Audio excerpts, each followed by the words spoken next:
Craig's theory of the Uber marionette really comes from quite a different impulse.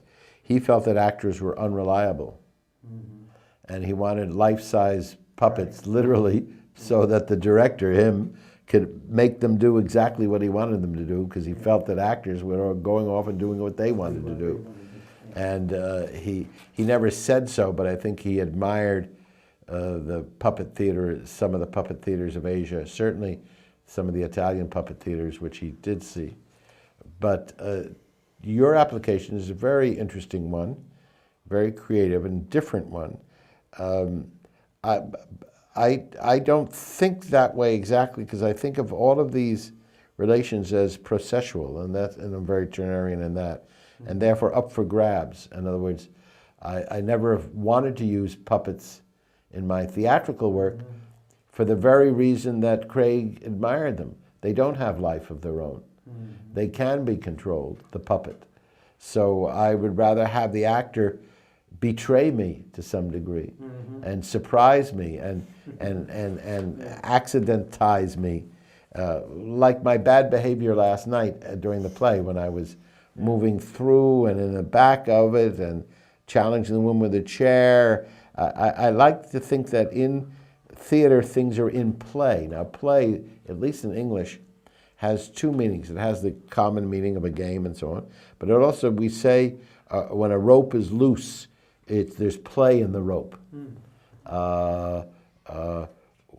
which means that it's a little bit unpredictable. There's room for change. Play is seen as more labile than other forms of behavior. So we're not talking about strictly rule-bound play, but even in rule-bound play, the rules give you the boundaries. What goes on between that determines what's a good player from a bad player. They're all both following the rules, but the winner is able to find space, find space to kick that ball through the goal. There's rules, but the good one finds a way to do it, and the bad one can only do it mechanically. It always gets blocked. So I think that the relationship between art and life is that they're each revising each other. They're not so much following each other. It is art imitates life and life imitates art, but it's also that art makes life and life makes art. I mean, I would rather think of it that way. Maybe I didn't write it that way, because the mimetic model would be the Aristotelian model, and then that gets worked through into 19th century realism and the fourth wall and all of those theatrical conventions.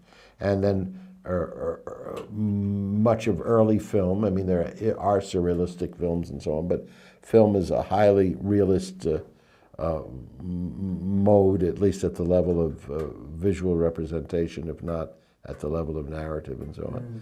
But then, as we go into later film, we not only get surrealistic film, but we get in all these films, musicals and destruction films and science fiction, all of this stuff in which it's making its own reality. In other words, in which it's fantastic in the sense that it could not, it's surrealistic. I mean, you see a film like Avatar, which I kind of like, and it's so obvious in its good and bad, and yet the special effects and the green people, and I'm thinking there's and the animator must have known this, there's a famous ad for Niblet's corn called the Jolly Green Giant.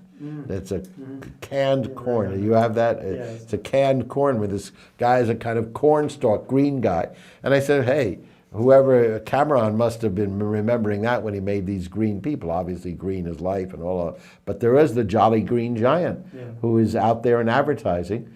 Only if you're old enough you remember it, so he can there's a recuperation or of this figure and making the Jolly Green Giant the kind of, and also Spock's ears, pointy ears, which shows a high intelligence and et cetera, et cetera, et cetera.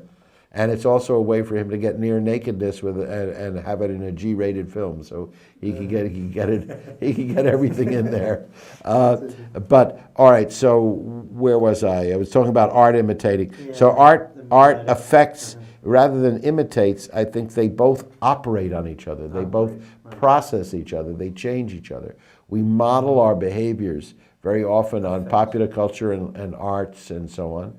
And at the same time, art models what it's going to show. So it's a kind of a very continuous, deepening, positive feedback loop.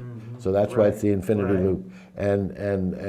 But I think I drew it that it moves, the whole system moves. Right? So it's not static. Right. And so it's processual, so it changes.